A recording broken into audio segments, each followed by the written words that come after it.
Primeiro livro dos Reis, capítulo de número 19. Primeiro livro dos Reis, capítulo de número 19. Nós estamos este ano na campanha Enchendo os Cestos, falando sobre suplantando as crises da vida. Eu já falei com os irmãos sobre uma crise, sobre lições que uma crise nos ensina, porque a crise é pedagógica. Já falei com os irmãos sobre crises na vida de Agar, a serva de Sara, esposa de Abraão. Sara, esposa de Abraão. Na terça-feira passada eu falei aqui sobre uma crise na casa de Jó. Hoje eu quero falar com os irmãos sobre Elias, um profeta em conflito. Elias, um profeta em conflito. Primeiro livro dos Reis, capítulo de número 19, nós vamos ler do versículo 2 até o versículo 8, diz assim. Todo mundo encontrou? Pode dizer amém? Alguns irmãos se levantaram, então desculpe eu pedir aos demais que também se coloquem de pé, por favor.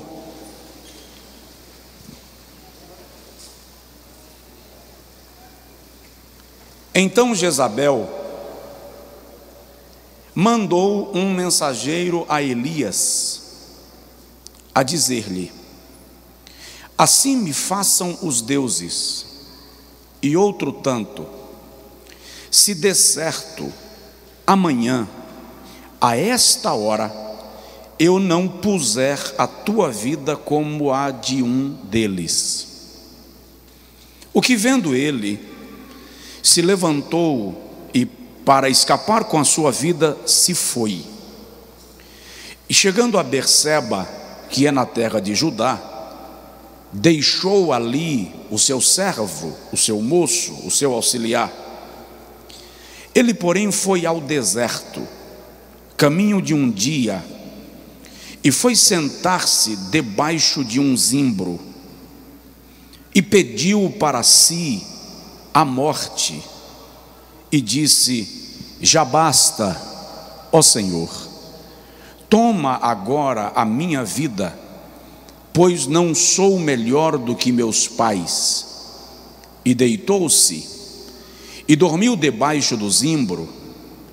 E eis que então um anjo o tocou e lhe disse: levanta-te, come. E olhou, e eis que à sua cabeceira estava um pão cozido sobre as brasas e uma botija de água. E comeu, e bebeu, e tornou a deitar-se. E o anjo do Senhor tornou segunda vez, e o tocou, e disse: levanta-te e come, porque te será muito longo o caminho. Levantou-se, pois, e comeu e bebeu, e com a força daquela comida caminhou 40 dias e 40 noites até Horebe, o monte de Deus. Diga amém. Agora diga comigo assim: que comida é essa? O cara comeu e caminhou 40 dias e 40 noites. Fala comigo assim: maná. Agora diga comigo: manru.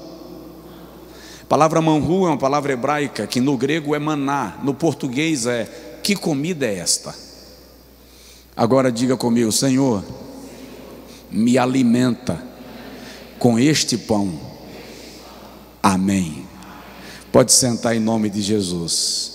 Irmãos, mantenha sua Bíblia aberta no texto que nós lemos, se você achar interessante assimilar melhor as informações que nós vamos compartilhar. Eu quero começar falando aos irmãos que Elias, ou Elias de Tisbe, como ele é conhecido no texto, ou ainda Eliahu, seu nome no hebraico. É um homem tão extraordinário, tão ungido, tão cheio de Deus.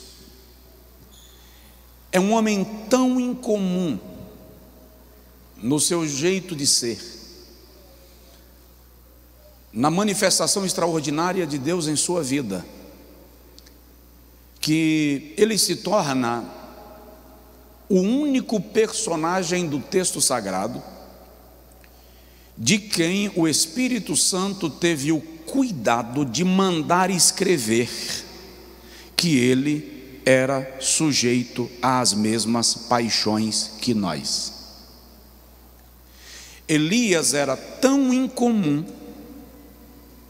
que o Espírito Santo manda Tiago colocar no texto: Elias era homem sujeito às mesmas paixões que nós. Por que isso? Porque a manifestação dos atos de Deus na vida de Elias são tão sobrenaturais que alguém poderia ler os episódios da sua vida e pensar que Elias não era um homem.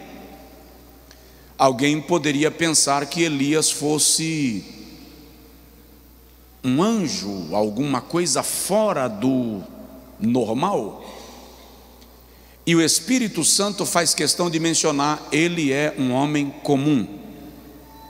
Diga comigo: Elias era um homem comum. Agora diga comigo: eu sou um homem ou uma mulher incomum, comum. Agora diga comigo: o Deus que Elias servia é o mesmo Deus que eu sirvo. Se tiver alguém do seu lado, diga para ele: isto significa que o que Deus fez através de Elias, ele também pode fazer através de você.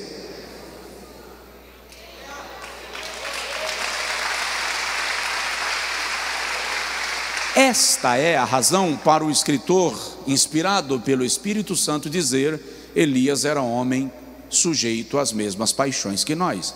É uma forma de nos fazer entender que assim como Deus usou a Elias, ele pode nos usar. Mas Elias também é a prova incontestável de que as crises não são exclusivas daqueles que são fracos na fé. As crises, Elias vai nos ensinar que as crises não são restritas àqueles que são espiritualmente frios. Um homem fervoroso e poderoso, que pela sua palavra controla os fatos da natureza, invoca fogo do céu, mergulhou numa crise tão profunda que por pouco a sua fé não foi abalada. E vou te mostrar isto. Isto serve para a gente entender que por mais espiritual, por mais poderoso e ungido que seja um homem ou uma mulher, ele pode sofrer um abalo na fé e até um colapso. Na próxima terça, se Jesus não tiver voltado ainda, eu vou falar aqui sobre um homem extraordinário que pouco se sabe dele na Bíblia, e que ele permaneceu frequentando o templo e o altar, desviado, apenas cumprindo o seu dever com o culto em Jerusalém, por causa da tamanha crise que ele veio a mergulhar. Elias sofre um colapso espiritual que revela que nós, por mais profundos que sejamos na nossa vida cristã, podemos, como uma vela, queimar, derreter, depois de alguns estalos, apagar e desaparecermos do nosso exercício, do nosso serviço.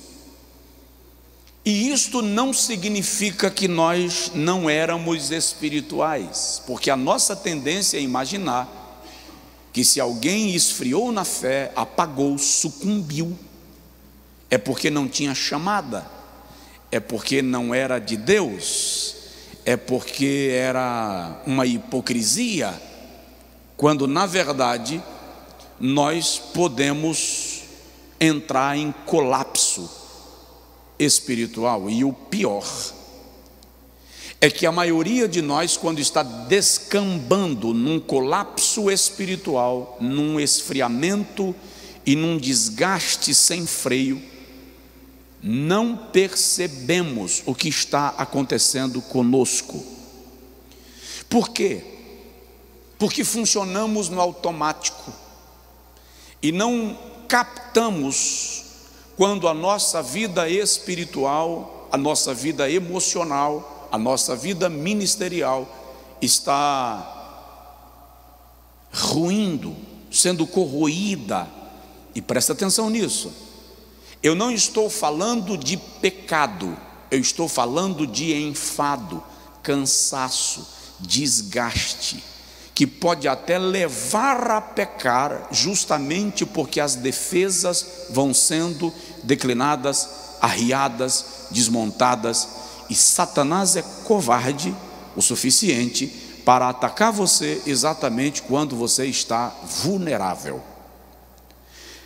Muitos líderes ao longo destes anos cometeram suicídio, pastores, esposas de pastores, pregadores.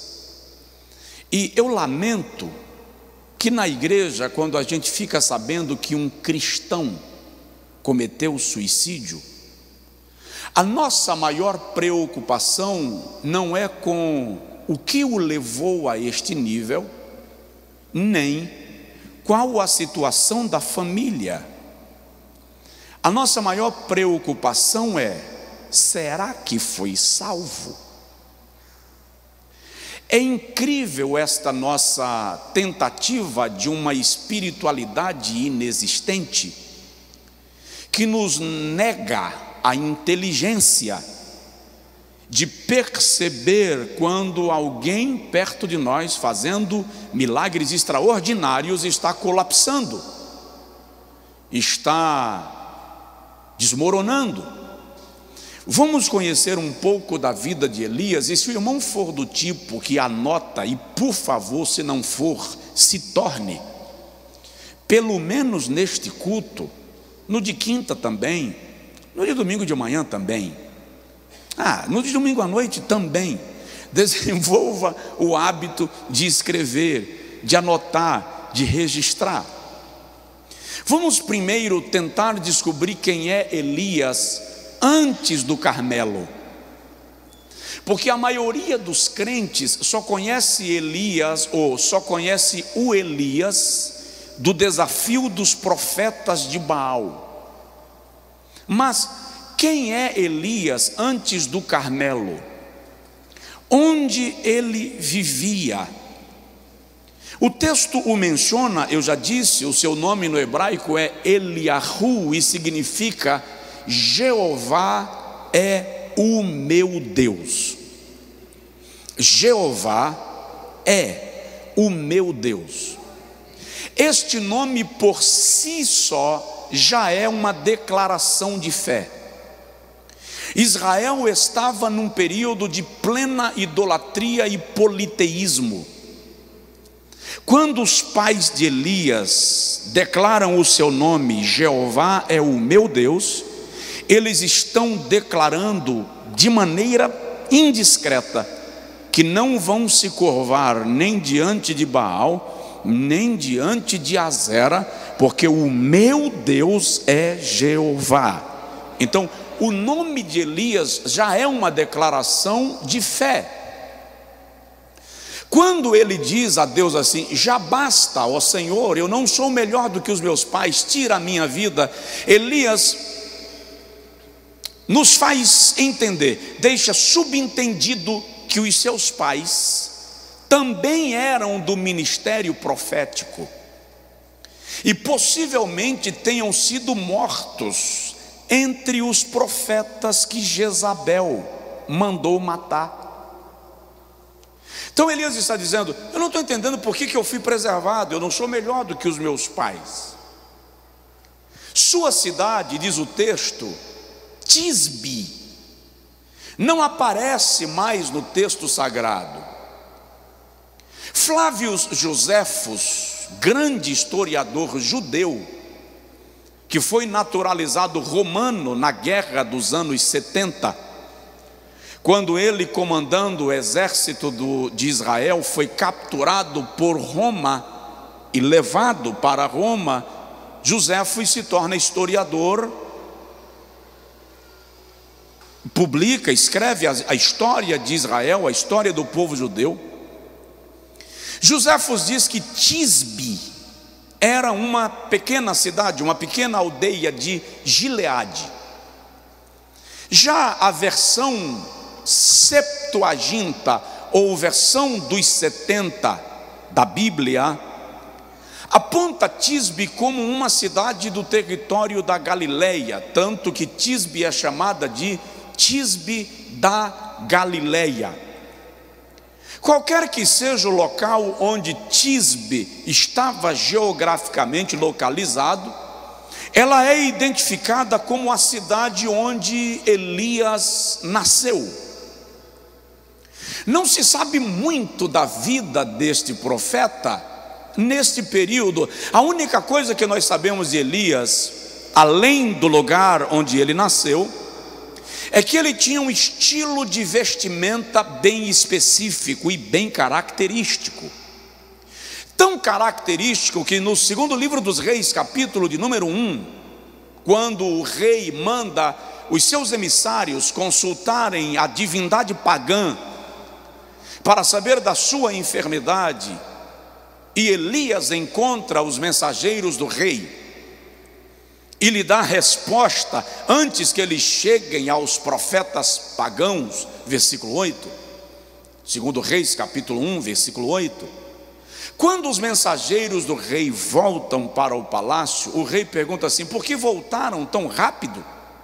E eles disseram: porque um homem nos encontrou no meio do caminho e nos disse que certamente tu morrerás, porque deixaste de adorar a Deus para adorar a outros deuses. O rei perguntou: como é o nome do homem? E os mensageiros disseram: não sabemos, não perguntamos. E o rei perguntou assim: e como ele estava vestido? Os mensageiros dizem: ele vestia-se de pele de camelo e usava um cinto de couro. O rei então diz: se trata de Elias, o tisbita. Então, possivelmente Elias é da classe dos eremitas do deserto, que vive no deserto. De algum modo se crê que ele tinha algum vínculo com a escola de profetas que existia em Israel desde os dias de Samuel, de modo que Elias se caracteriza pelo seu jeito de vestir e pelo estilo da sua profecia. Porque os profetas do Antigo Testamento normalmente iniciam a profecia dizendo: assim diz o Senhor. É o que os escritores da teologia chamam de ministério profético dinâmico ou estático. Eles entravam num estado de êxtase pela revelação de Deus e, inspirados por Deus, profetizavam. Você não vê Elias em nenhum momento numa experiência estática, deixa eu traduzir isso aqui, numa invasão do Espírito Santo na sua vida. Elias parece que profetiza da maneira mais natural possível. Digo eu que, segundo a minha palavra, não haverá chuva sobre a terra. Profetizou, acabou. O rei encontra com Elias e diz assim: é você o perturbador de Israel? Elias não fica cheio do Espírito Santo para responder. Ele diz assim: eu não sou perturbador de Israel, mas tu e a tua casa e a casa do teu pai és perturbador de Israel. Elias profetiza de maneira natural, como se ele estivesse conversando. Ele chega na casa da viúva de Zarepta e diz assim: faz um bolo primeiro para mim e depois um para teu filho. E ela diz assim: mas só tem um resto de azeite na botija e um pouco de farinha na panela. Ele diz assim: porque o Senhor me manda te dizer que não vai faltar azeite na botija nem farinha na panela até que chova sobre a terra. Não há um enchimento do poder como nós conhecemos para ele profetizar. Ele profetiza de maneira natural. Vivia, já disse, no deserto, nas montanhas de Gileade, isolado da multidão de Israel. Elias confiava nas promessas de Deus para com a nação. E é interessante que Elias viu profetas do seu tempo, possivelmente profetas da mesma escola onde ele estudara, sendo mortos pela ordem de Jezabel. É tudo que a gente sabe de Elias antes do Carmelo. Um homem que de maneira incrível aparece e desaparece. Ele encontra Acabe, confronta Acabe e sai do cenário. Ele não faz questão de ser visto. Eu imagino Jezabel doida em casa, no palácio, dizendo assim: quem é esse profeta? De Sidom ele não veio porque eu não o conheço. Os daqui eu já matei tudo. De onde vem esse fantasma? Agora, qual é o cenário no qual Elias entra em cena? Presta atenção, até agora eu estou te falando de um profeta cheio de poder, cheio de autoridade, cheio de uma extraordinária ação do Espírito Santo. Você não vai imaginar nunca que esse profeta entra num vale de depressão e angústia, cuja morte passa a ser o seu desejo. Qual é o cenário no qual Elias surge? O cenário político e o cenário religioso de Israel.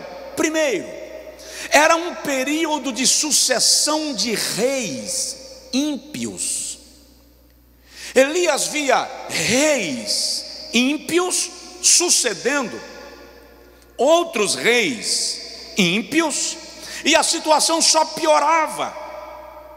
Primeiro livro dos Reis, por exemplo, capítulo 16, versículo 25 e 26, diz que o rei que reinara antes de Acabe se chamava Onri. Ele era pai de Acabe. E a Bíblia diz que Onri fez, presta atenção nisso porque eu achei isso incrível. Onri fez o que era mal aos olhos do Senhor, mais do que todos os reis que o antecederam. Está dizendo que Onri foi pior do que o seu antecessor. Onri foi pior do que o antecessor anterior ao seu antecessor imediato. Então, Onri foi pior que cada um dos reis que o antecederam. Presta atenção nesse relato, essa explicação é importante. Onri foi pior do que cada um dos reis que o antecederam. Quando ele morre, quem assume o trono é o seu filho, Acabe.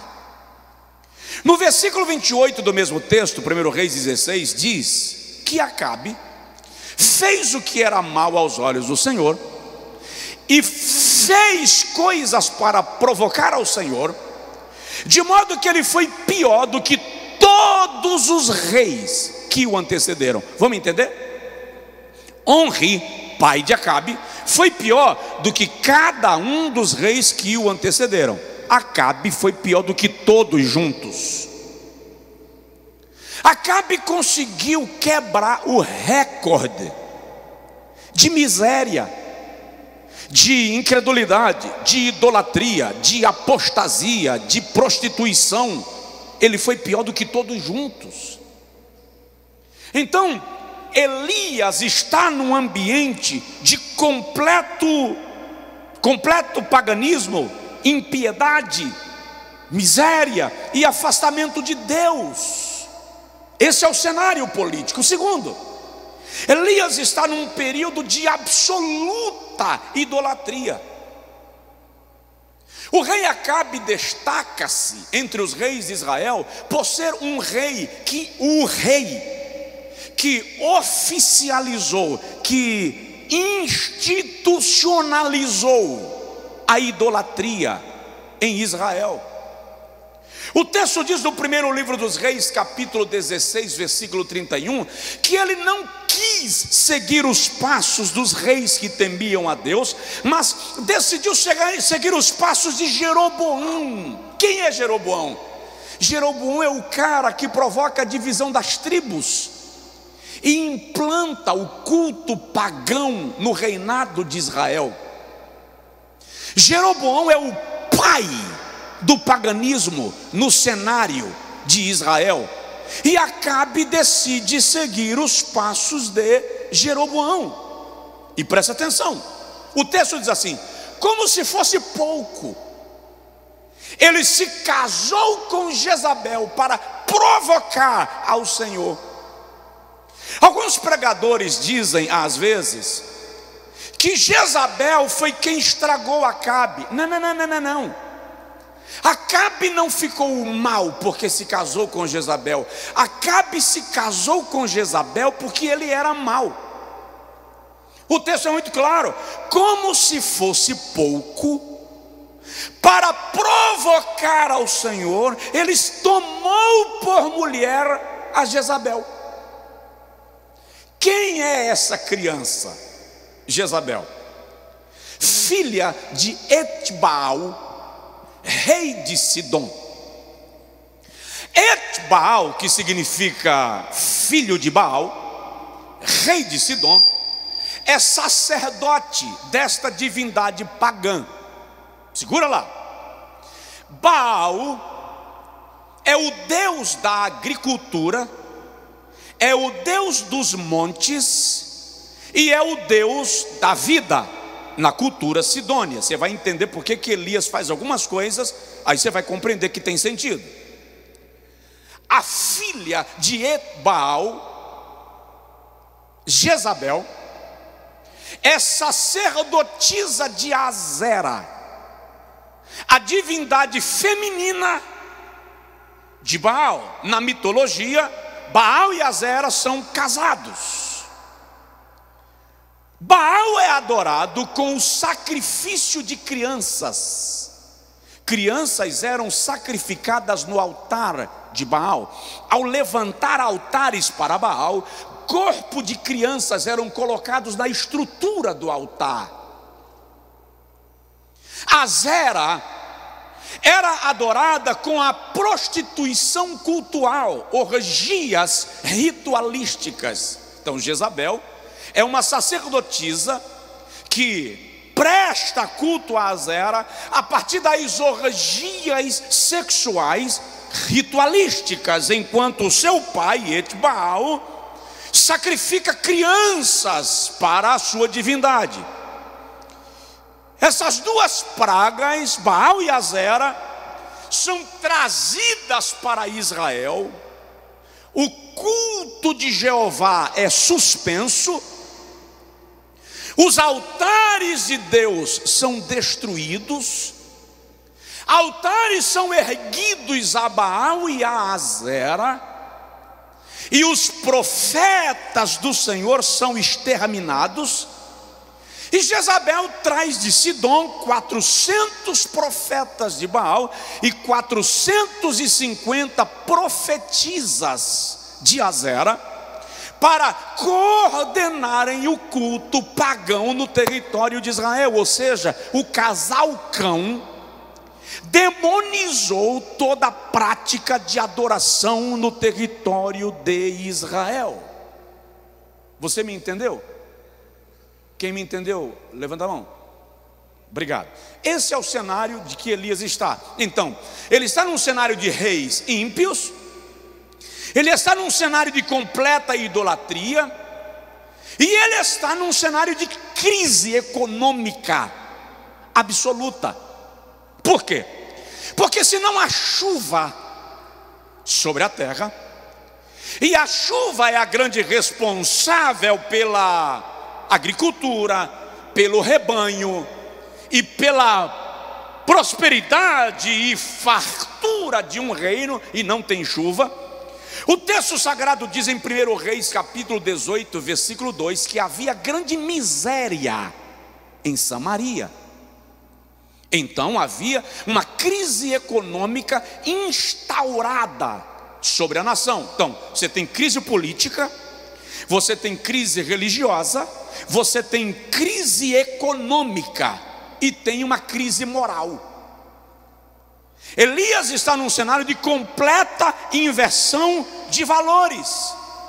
O rei Acabe chama um servo seu chamado Obadias. Diga comigo, Obadias. Fala de novo, Obadias. Por que eu estou insistindo em falar dele? Porque ele é servo de Acabe, mas ele é temente a Deus. Obadias, escondido de Acabe e de Jezabel, escondeu 100 profetas em cavernas por 3 anos e meio, para que eles não fossem mortos por Jezabel. Certo estudioso sugere que aquele homem que morreu em 2 Reis capítulo 5, lembra? Uma mulher viúva, dentre os filhos dos profetas, procurou a Eliseu dizendo: meu marido, teu servo, morreu, e tu sabes que o teu servo temia ao Senhor, e veio o credor para levar-me os meus 2 filhos. Há quem acredite, há estudioso que acredite, que esse homem que morreu no 2 Reis capítulo de número 5 é Obadias, que ficou 3 anos e meio sustentando 100 profetas do seu próprio bolso, escondido de Jezabel. Qualquer pessoa aqui sabe que 100 pessoas a mais comendo do seu salário durante 3 anos e meio vai pesar um cadinho. Sim ou não? Diz que não pesa, que eu quero saber seu endereço. Tá? Então vamos lá. Obadias sai com Acabe. Acabe chama Obadias para quê? Para procurar água para os seus cavalos e para as suas mulas. Num tempo em que homens e mulheres estão morrendo, Acabe está preocupado com cavalos e mulas. Uma completa inversão de valores. Seus animais valiam mais do que os súditos do seu reino. Esse é o cenário que Elias está inserido, e esse é o cenário que Elias surge. O ambiente era um ambiente de perseguição aos profetas de Deus. O texto diz que os profetas do Senhor haviam sido mortos. Jezabel consegue assumir o comando da vida de Acabe. Ela manda em Acabe. Acabe faz o que Jezabel determina. Ela traz os deuses de Sidom para Israel e implanta o modelo de culto pagão em Israel. E agora ela consegue matar a espada todos os profetas do Senhor Deus. Todos coloca entre aspas. Ela mata os profetas do Senhor. Então há uma perseguição, e esse é o cenário que Elias está. Presta atenção, olha bem nos meus olhos. Era muito mais cômodo permanecer lá nas montanhas de Gileade do que descer para Samaria. Sim ou não? Fica lá escondido. Não deixa Jezabel saber que você existe, Mas Elias surge nesse cenário em que profetas estão sendo mortos. Presta atenção, às vezes Deus te convoca para momentos em que muitos acham mais cômodo permanecer nas sombras, e Deus te chama para você fazer alguma coisa. Você me entendeu? Diga amém.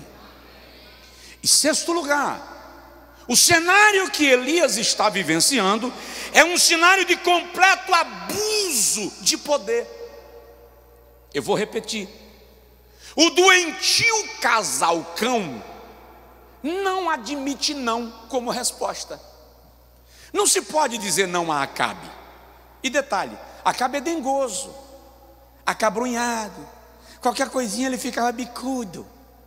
Ele olhou um dia na janela do seu palácio, 1 Reis 21, da janela do seu palácio, e viu uma vinha na parte de trás do palácio. E Acabe disse: eu quero esta chácara, eu quero essa vinha, eu quero esse sítio. E mandou descobrir de quem era. Descobriu que era de Nabote.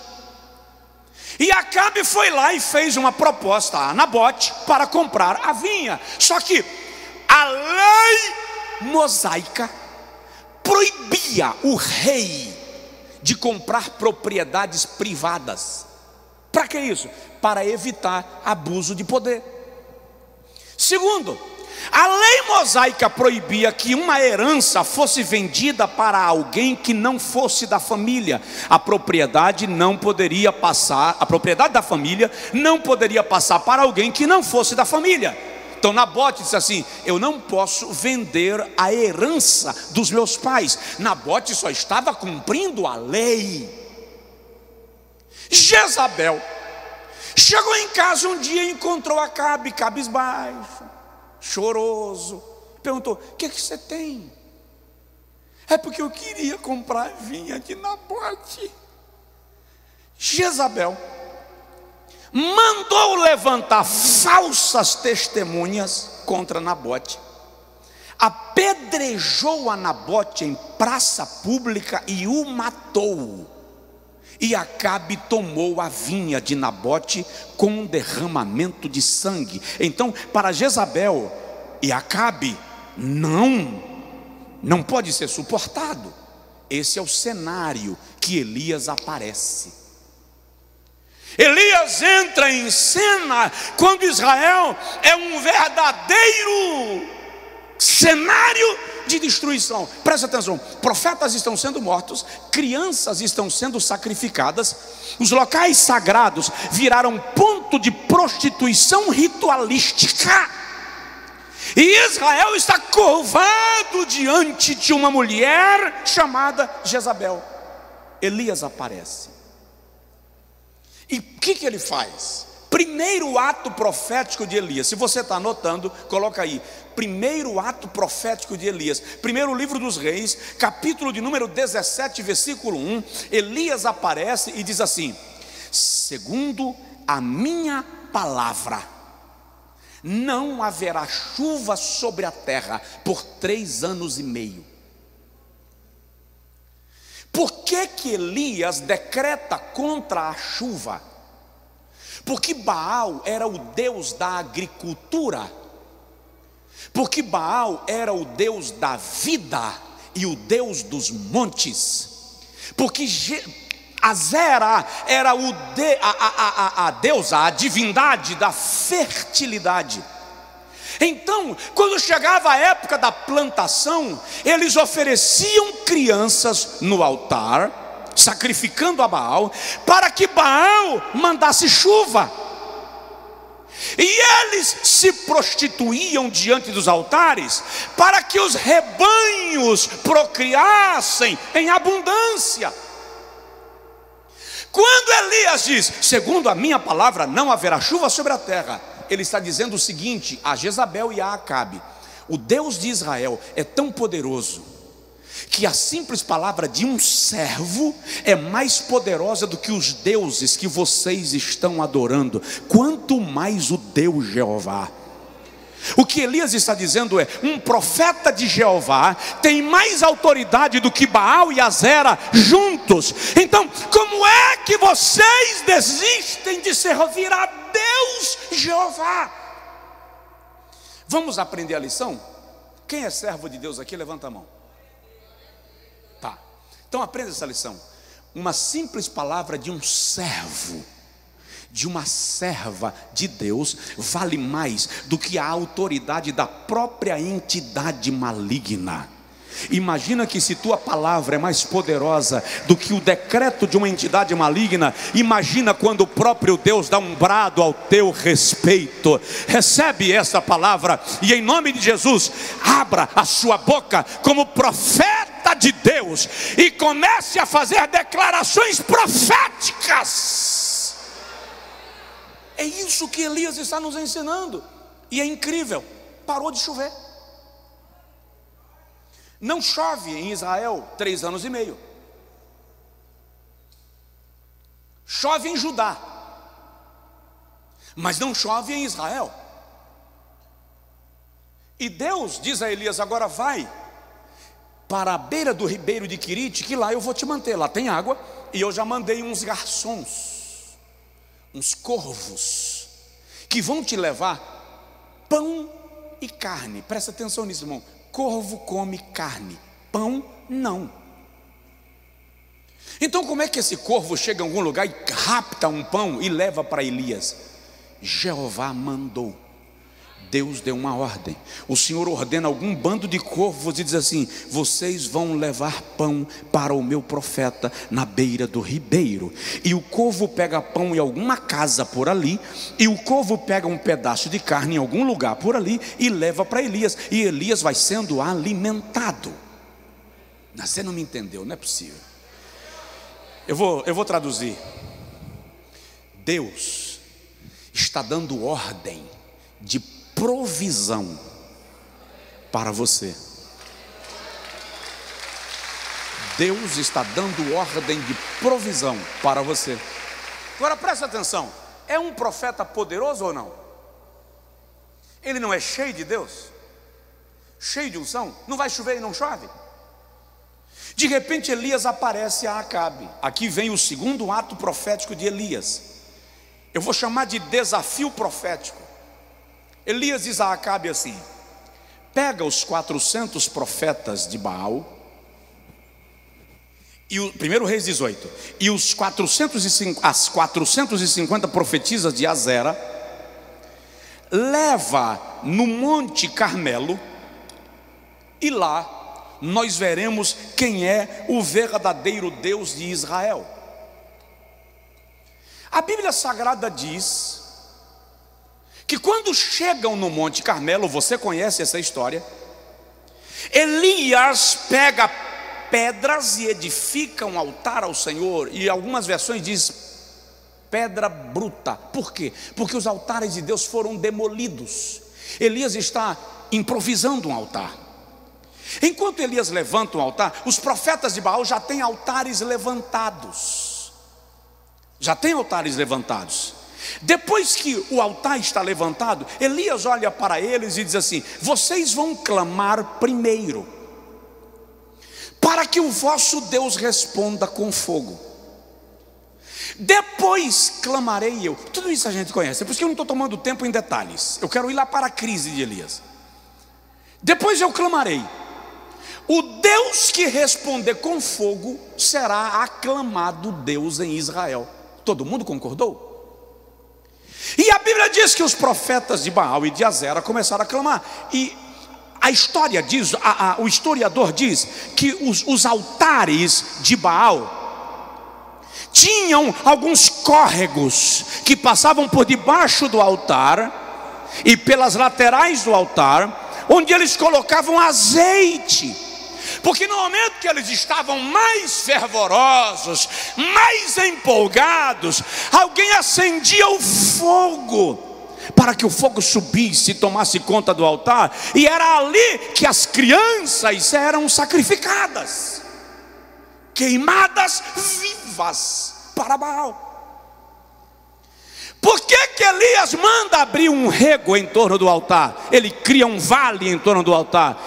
Parece que Elias vai fazer a mesma coisa que os profetas de Baal. Já tem um vale ao redor do altar. Só que enquanto os profetas de Baal colocavam azeite, Elias manda colocar água. Por quê? Porque Elias está dizendo: o Deus de vocês precisa de ajuda para acender fogo. O meu Deus não depende de circunstância adversa para manifestar o seu poder. E eles clamam,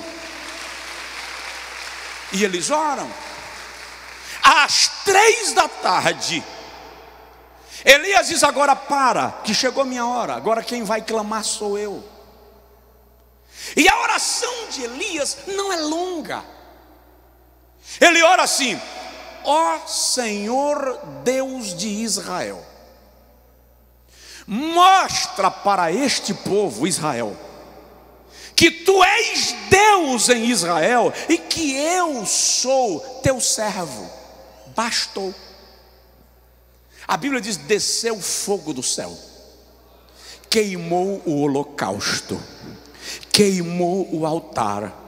E quando diz lambeu a água, o sentido literal é: havia chama caminhando sobre a água. O fogo queimou até a água que estava ao redor do altar. O fogo transitava sobre a água. Presta atenção, quando o povo de Israel vê isso, irmão, a Bíblia diz: toda a nação. Você está entendendo isso? Toda a nação, diga comigo, toda a nação se curvou e começou a bradar e dizer: só o Senhor é Deus, só o Senhor é Deus, só o Senhor é Deus.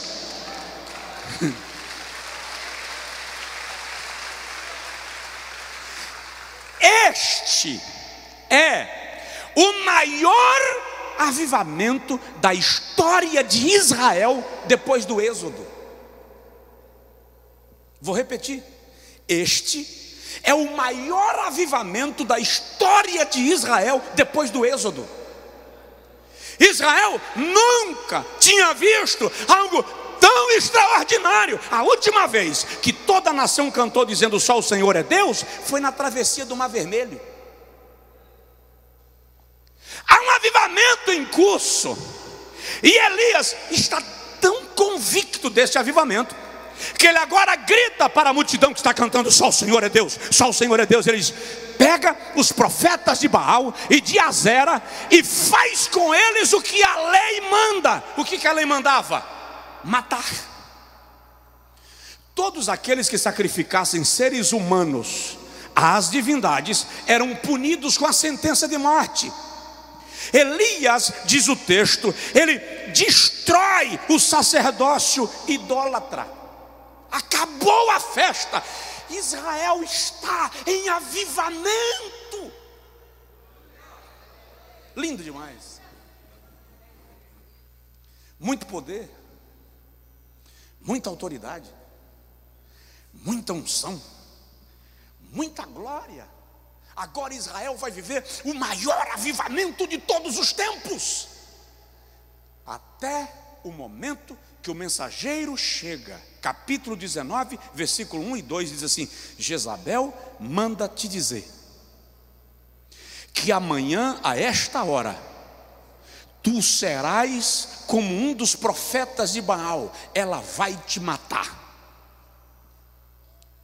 Sabe o que é estranho aqui? Vamos lá. É estranho porque o texto diz, no final do capítulo 18, que quando terminou todo o movimento de avivamento, cada um voltou para a sua casa. Diga comigo: cada um voltou para a sua casa. Vamos traduzir. Terminou o culto aqui. O pastor Josué foi tremendamente usado por Deus. Que coisa linda, como Deus usou o pastor hoje à noite, meu pai. Só que quando termina o culto, cada um volta para a sua casa. O texto diz que Acabe foi comer, foi banquetear, foi festejar. Então, enquanto cada um volta para casa, os inimigos do profeta vão fazer banquete, vão se preparar para a segunda fase, para a segunda temporada. Elias ficou só. É aqui que começa a crise. Se eu não tive medo de 850 profetas, por que agora eu teria medo de uma mulher? Porque esta mulher é Jezabel. A crise de Elias começa aqui, depois do maior avivamento que Israel viveu, provocado por ele. Olha para mim. Pode um homem, uma mulher que foi profundamente usado por Deus, de repente mergulhar numa crise depois do maior avivamento que ele pode ter provocado? Pode. Elias sai do pico para o vale.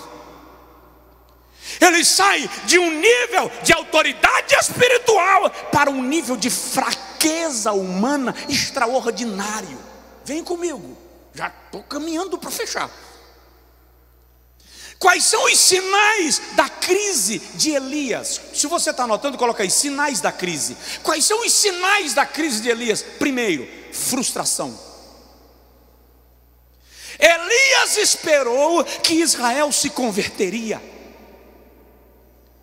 Elias esperou que todo mundo se voltaria para Deus e sairia quebrando os altares de Baal e de Azera, mas cada um voltou para a sua casa. Significa, voltou para a sua vida, voltou para a sua zona de conforto, voltou para a sua tranquilidade. Isso é problema do profeta. Frustração. Por isso ele diz: já basta, ó Senhor, cansei, estou frustrado. Não aconteceu nada do que eu previa. O fogo desceu do céu, o fogo lambeu a água, o Senhor é Deus, a nação gritou, mas ninguém mudou. Sabe aquela sensação de pregar, insistir, ensinar, orientar, pastorear, declarar, os milagres acontecerem, e de repente cada um volta para sua casa e você que se vire? Essa é a sensação de Elias. Frustração. O segundo sinal da crise de Elias é medo.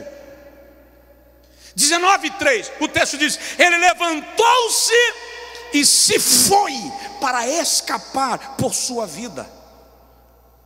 A expressão de fé de Elias no Carmelo, que fez descer fogo do céu, agora virou medo, pavor. Elias está amedrontado.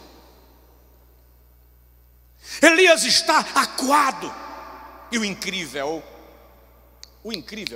Deus poderia dizer assim: Elias, fica aqui, corre não, eu vou te proteger de Jezabel.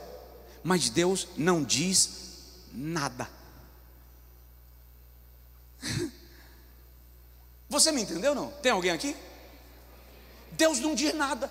Por quê? Porque há momentos que Deus não fala. Há momentos que Deus se cala. O medo é tanto que Elias foge. Ele vai caminhar, ele vai andar 160 quilômetros a pé, por causa do medo. Porque o medo te bloqueia. O medo fragiliza a sua fé. O medo tira a tua visão. O medo te força a fugir. O medo te leva a fazer coisas que você não faria quando você estava no Carmelo. Medo. Terceiro sinal da crise de Elias: desânimo. Ele para e diz: toma agora a minha vida. Ele deseja morrer. Presta bem atenção, os estudiosos definem isso muito bem distintamente. Desejar a morte não é desejar se matar. Alguns de nós já desejou morrer. E é possível que alguém entre nós já tenha desejado se matar. Tomado de um desânimo tamanho, Elias diz: tira a minha vida. Eu não sou melhor do que os meus pais.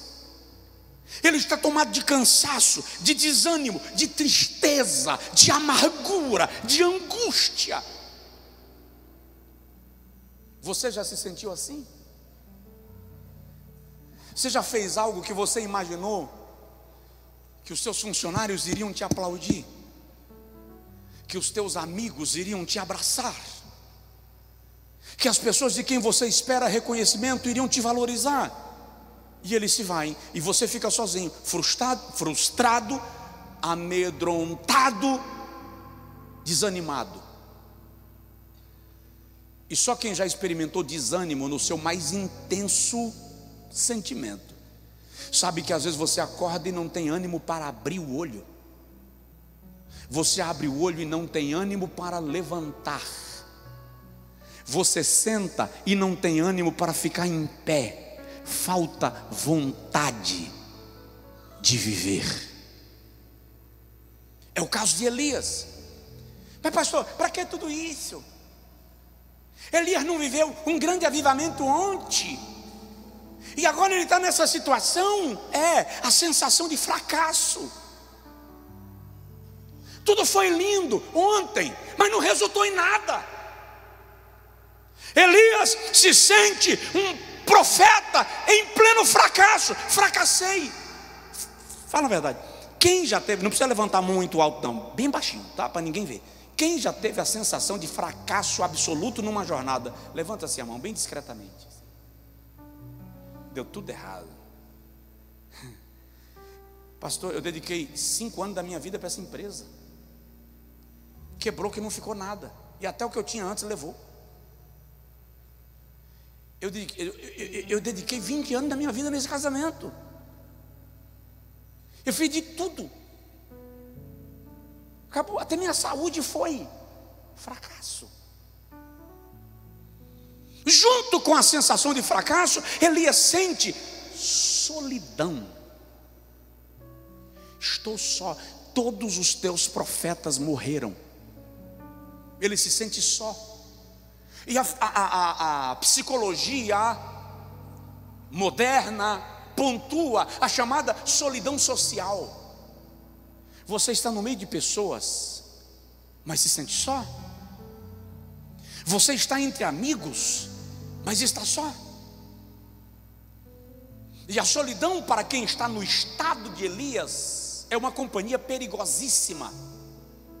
Eu lembro de uma época, eu estava num estado de depressão, de angústia, de fragilidade, destruído. E fui pregar numa cidade de São Paulo, no interior de São Paulo. Quando eu cheguei lá, inverno, me colocaram hospedado num hotel fazenda. E o hotel era de chalés. Cada chalé ficava distante um do outro. Então, o cara está deprimido, pedindo para morrer, e sai de casa, sai do seu ambiente de aconchego, sai do ninho, e vai para um lugar onde você não conhece ninguém no inverno. Então, quando você abre a porta, está tudo cinzento. Te colocam num hotel fazenda, num chalé, não tem mais ninguém por perto, só mato. E por incrível que pareça, eu acho que naquele fim de semana não tinha um hóspede no hotel além de mim, porque eu não encontrei um pé de gente no café da manhã. Ô irmãozão, é só mandar o esqueleto da Machadinha passar, já era, já foi. E eu pregava. E é incrível que as igrejas, quando fazem isso, entendem que estão te dando o melhor, porque te deram avião, te deram um hotel fazenda, mas não sabem que você está numa situação que ficar sozinho é perigoso, porque você se tornou um perigo para si mesmo quando você está nesse nível. É o caso de Elias. Solidão. Além da solidão, Elias está tomado de exaustão. Ele está tão cansado que ele consegue deitar na areia quente do deserto, debaixo de um cacto, e dorme.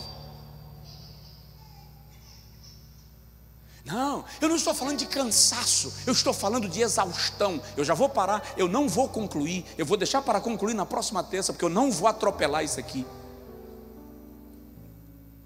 Ele está exaurido, sugado. Eu lembro de um dia que o meu corpo começou a coçar. Num desses processos que a gente viveu aí na história dessa igreja, que vai chegar o momento de eu contar para você qual foi o momento exato. E à medida que coçava, o corpo inteiro empolou, avermelhou, e eu inchei. Eu tenho uma foto. Eu não aguentava roupa no corpo, arranquei, porque tudo queimava. Fiz uma foto, mandei para um médico, e ele perguntou alguns sintomas, eu respondi que eu não estava sentindo aquilo, tal. Ele disse: pastor, corre para a clínica, você está dando um derrame, você vai ter um AVC. Pede para alguém te trazer, não pega no volante. Quando eu cheguei lá, eu estava deformado, inchado. Imagina aí um negão dessa cor, vermelho, a cena. Imagina a cena, completamente alterado na minha estrutura física. Faz uma bateria de exames, descobre até o DNA da minha bisavó na floresta. Você não tem nada, não deu nada. O que é que você tem? Exaustão, estresse, estafa, cansaço, esgotamento. Presta atenção, isso também mata. E profetas também cansam. Vira para a pessoa do seu lado e fala com ele assim: você também cansa.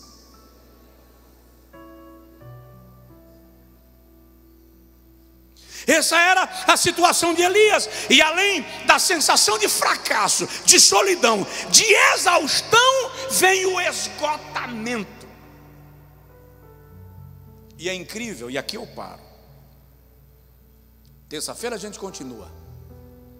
Quando você chega nesse nível de esgotamento, você não quer companhia. Você já se viu nesse momento que você não quer ninguém perto? Pelo amor de Deus, cala a boca, fala nada. Você não quer grito de criança. Você não quer tua mulher dizendo assim: ô meu filho. Não, você não está com paciência. Você está num nível de esgotamento. Você vai explodir com qualquer coisa. E alguém diz assim, os mais espirituais dizem assim: deve ser o diabo que o diabo está rondando. Ai, vaso. Se o cara nesse nível ouvir você dizer que o diabo está rondando, aí o diabo vai rondar mesmo. Vai porque o cara vai virar um...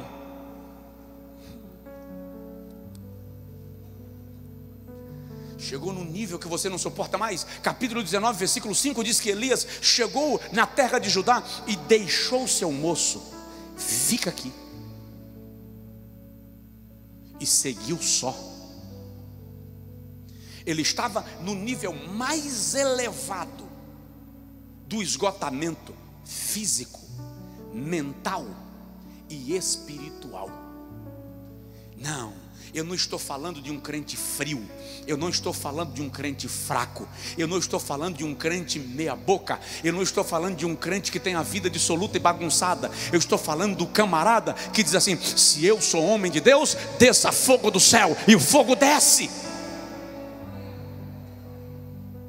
Eu estou falando de um homem que diz assim: segundo a minha palavra, não haverá chuva, e parou de chover.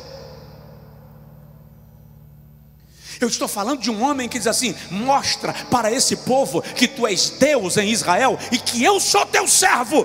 E o fogo desceu do céu e queimou o altar e ainda caminhou sobre a água. Então, você que está aqui no templo, você que está em casa, presta atenção: esgotamento espiritual, exaustão espiritual, crise espiritual não é sinônimo de fraqueza, não é sinônimo de afastamento de Deus, não é sinônimo de pecado, é sinônimo de cansaço. A corda esticou além da conta e está dando sinais que vai quebrar. E o pior é que nesse nível não chega ninguém para segurar na corda e dizer: não quebra. Cada um foi para a sua casa, cada um voltou pelo seu caminho, e Elias ficou só. Você já se perguntou sobre... Agora nós estamos numa limitação que quem sentou do nosso lado necessariamente é alguém da casa. Mas quantas vezes você sentou do lado de alguém e sequer percebeu esse alguém? Quantas vezes a gente ouve um pastor pregando, uma mulher, uma missionária, uma pastora pregando, dirigindo o círculo de oração, maestrando o coral, tocando no louvor, e a gente diz: como ele é uma bênção. E às vezes o indivíduo é uma bênção para você, mas ele está destruído. E a gente não se perguntou: será que precisa de um abraço? Será que eu poderia chegar em casa hoje e orar por esta pessoa? Eu atendi, não faz muito tempo, um camarada, presta atenção, ele é crente, casado, esposa médica, um filho de 4 anos, conhecedor extremo da Bíblia, mergulhado na cocaína.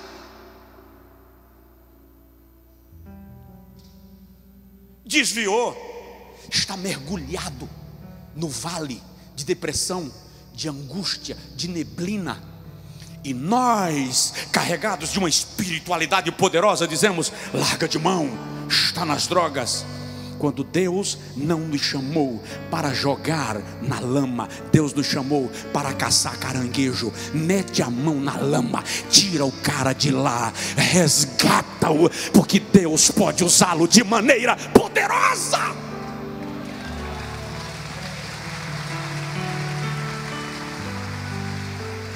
Você sabia que essa pessoa que está sentada do seu lado pode ter conflitos violentos perturbando a sua alma? Eu preciso parar. Se eu não precisasse parar. Por isso que muita gente termina o culto, chega em casa, bate na mulher. Estou justificando? Não. Se aprume, encontre o caminho. Quer bater em alguém, dá murro no poste. Chega em casa, encharca a cara de uísque. Chega em casa, empanturra de ansiolíticos. Mas está na igreja.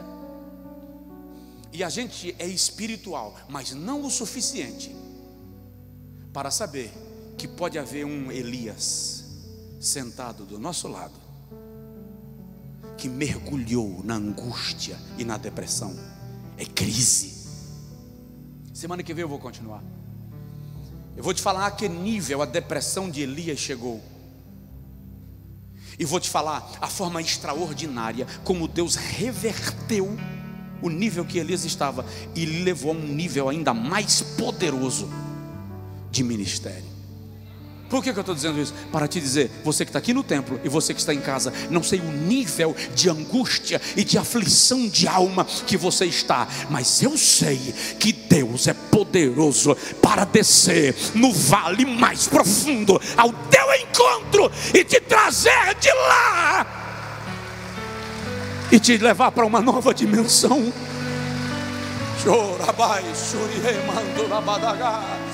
Fica de pé, por favor, quem puder. Olha o que o salmista diz: esperei com paciência no Senhor.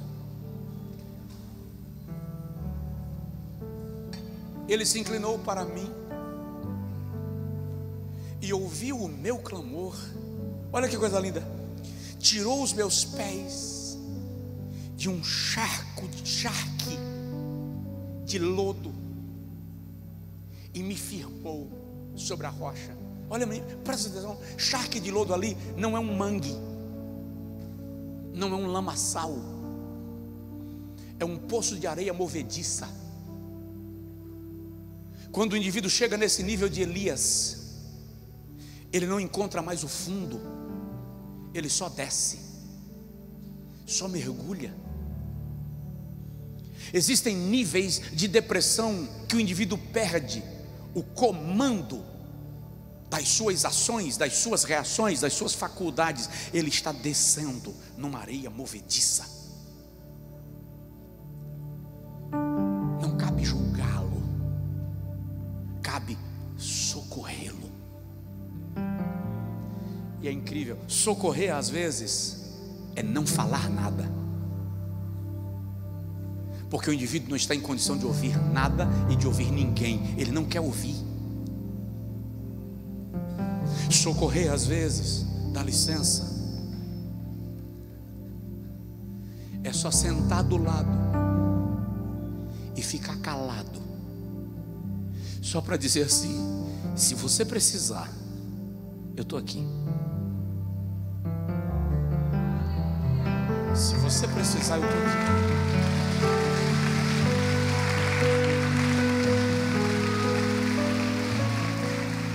O que falta muitas vezes não é espiritualidade, é sensibilidade. O que falta muitas vezes não é palavra profética, é companheirismo. O que falta muitas vezes é a disposição de apenas estar perto, porque o indivíduo não quer companhia, porque em dados momentos as companhias irritam. Desculpa aí, está parecendo que eu estou meio revoltado. Não estou, eu estou te dando o retrato de alguém num nível de angústia, de aflição, de mergulhamento na depressão, que ele não quer a presença de ninguém falando nada, mas a presença de alguém, silêncio, poderia ajudar.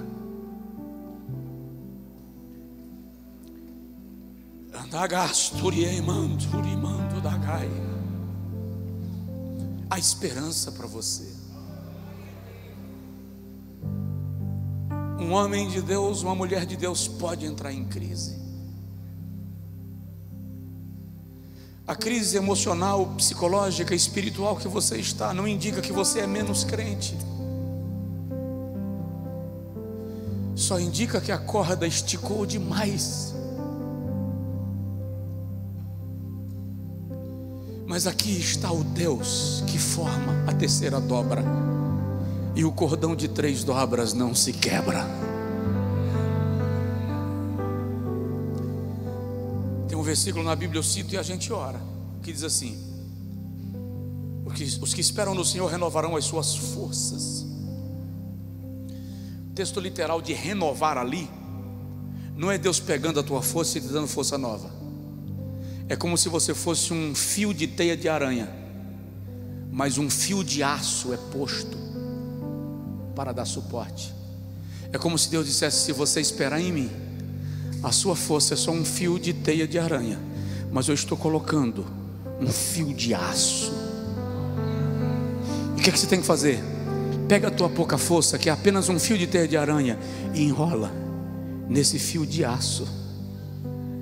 Se apega ao Senhor, gruda nele, trava nele.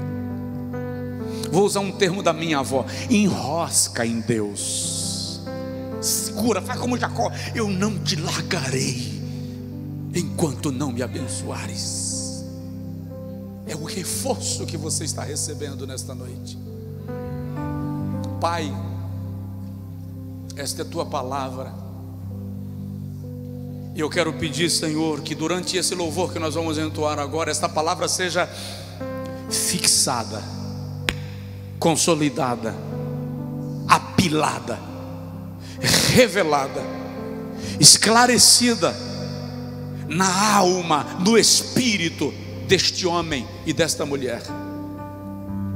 Faze-o sair daqui renovado, renovada, revestido, porque ele está caminhando rumo ao deserto, sem destino. Mas o Senhor já marcou o ponto de encontro, porque o Senhor sabe o lugar onde ele precisa comer pão e beber água. Ministra sobre ele. Você precisa de oração? Você desejaria vir à frente para receber uma oração específica? Você está se sentindo um Elias? Se está se sentindo um Elias, dá um passo à frente. Não precisa se constranger não. Vem. Deus tem um encontro contigo.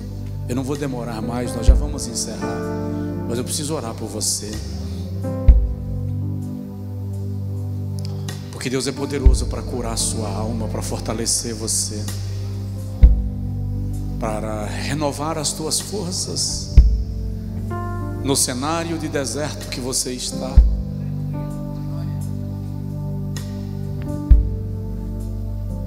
É incrível, Elias era o homem mais poderoso no espírito de Israel naqueles dias. De repente, ele está enterrado na areia do deserto. Esgotou, as energias se foram. Aquela fé do Carmelo se transformou em medo no caminho do deserto. Mas Deus vai encontrar-se com você nessa viagem. Vai te dar pão, vai te dar água, vai te dar colo e vai te levar a uma nova dimensão de vida. Deixa eu aproveitar esse momento de clamor. Tem alguém que nesta noite deseja se reconciliar com Deus? Está afastado da igreja e deseja renovar a sua aliança com Jesus? Alguém que ainda não fez uma entrega da sua vida ao Senhor e deseja fazer isso hoje? Se tiver, dá um sinal com uma das suas mãos. Venha ao meu encontro, nós vamos orar por você. Deus te abençoe, filhão, Deus te abençoe. Aqui temos um rapaz. Tem mais alguém? Deus te abençoe, você também. Deus te abençoe. Cheguem mais para cá um pouquinho, por favor. Os dois. Chega aqui um pouquinho mais, por favor. Tem mais alguém? Sabe o que é que isso aqui revela? Vasos de barro. Isso aqui revela que nós não fomos transformados em anjos quando entregamos a nossa vida ao Senhor. Mas sabe o que é que isso aqui revela? O oleiro. Revela que apesar de nós sermos vasos que se estilhaçam, o oleiro não joga os cacos fora. Ele refaz.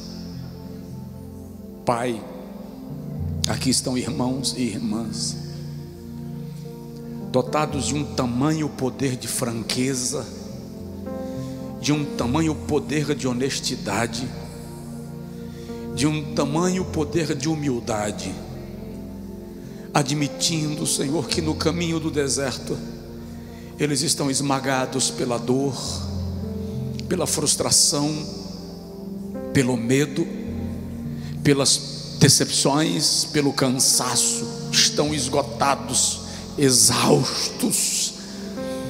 Mas eu quero pedir, Senhor, sobre eles o poder da Tua palavra operando, fazendo-os se levantar, estarem de pé na caminhada, na jornada da vida. Anula, Senhor, a angústia.